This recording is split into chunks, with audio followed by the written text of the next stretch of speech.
पुण्यमयी आयोजन में अपनी ओजस्वी और मधुर वाणी से हम सभी को कृतार्थ कर रहे इस बुंदेलखंड धरा के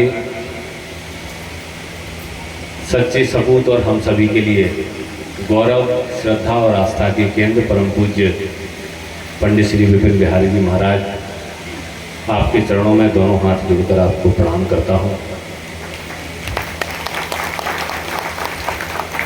इस पुण्यमयी आयोजन के सहभागी हमारे मंच के सम्मुख विराजमान आप समस्त यजमान, आप सभी के चरणों में हाथ जोड़कर आपको प्रणाम करता हूँ।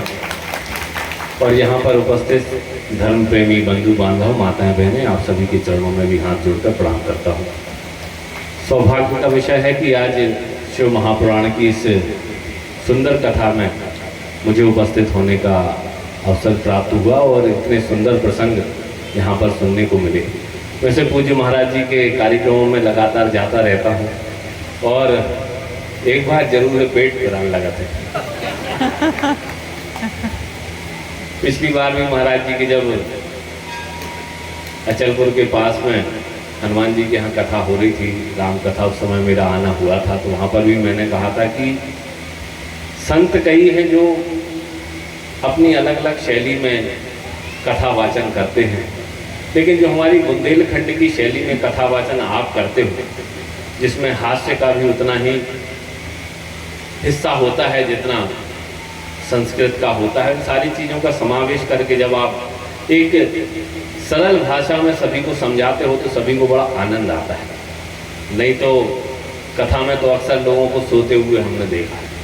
और सबसे पहले तो यजमान के बाजू में जो काकी हरें बैठी रहती हैं, तो घूंघट तो ऐसा डाल लेते हैं कि सो भी जाए तो पता नहीं पड़े। लेकिन यहाँ पर किसी का घूंघट नीचे तक नहीं है, सब जग रहे हैं,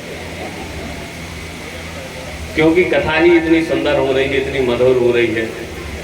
पूरी कथा में जो सार रहा, जो किस्से रहे, जो कहानियाँ रही, जो हमारा धार्मिक ग्रंथों में चीज सीख का उल्लेख है, उन सारी चीज़ों को बड़ी सरलता से कहने का एक गुण, एक जो कला है, वो परम पूज्य बिहारी जी महाराज में है। और जैसा कि उन्होंने मुझसे निर्देशित किया कि यहाँ पर आकर आप कहिए कि कल भोले बाबा की बारात निकलनी है, तो उसमें आप सभी लोग आमंत्रित हैं, तो ये तो अपने आप में सौभाग्य का विषय होता है। किसी गांव के बड़े आदमी की बारात में जाना हम अपना जब सौभाग्य समझते हैं, किसी गांव के संपन्न आदमी की बारात में जाना हम अपना सौभाग्य समझते हैं कि फलाने में न्यों तो ज्यादा है तो जाना ही है।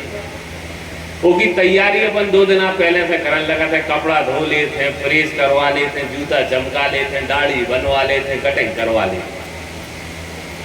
तो इस संसार के सबसे बड़े आदमी की बारात में आने के लिए अपन को क्या सोचना पड़ेगा? क्या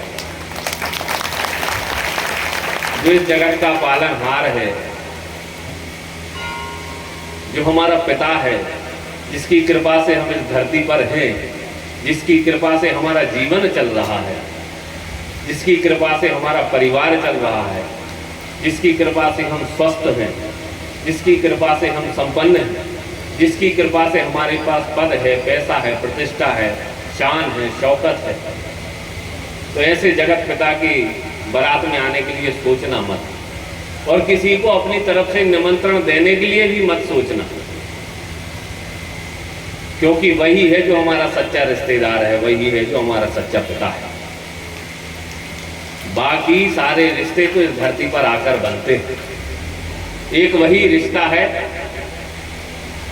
जो जन्म के पूर्व से और मरण के बाद तक, जन्म के पूर्व से मरण के बाद तक हमारे साथ साथ रहता है और बदलता नहीं। तो हम बड़ी दिव्यता के साथ, भव्यता के साथ, आनंद के साथ, उत्साह के साथ कल भोले बाबा की बारात में आए। मैं आप सभी को अपनी ओर से भी निमंत्रित करता हूँ, आमंत्रित करता हूँ। और हम गुरुदेव कल हुई हैं तो 100% आ गए, और दुकेले आए, चिंता न करिए। आप सभी के चरणों में कोटि कोटि प्रणाम करता हूँ, पूज्य महाराज जी के चरणों में कोटि कोटि प्रणाम करता हूँ। मैं अपनी बात में यहीं विराम देता हूँ। बोली हर सिद्धि माई की, शिव शंकर भगवान की बहुत बहुत धन्यवाद।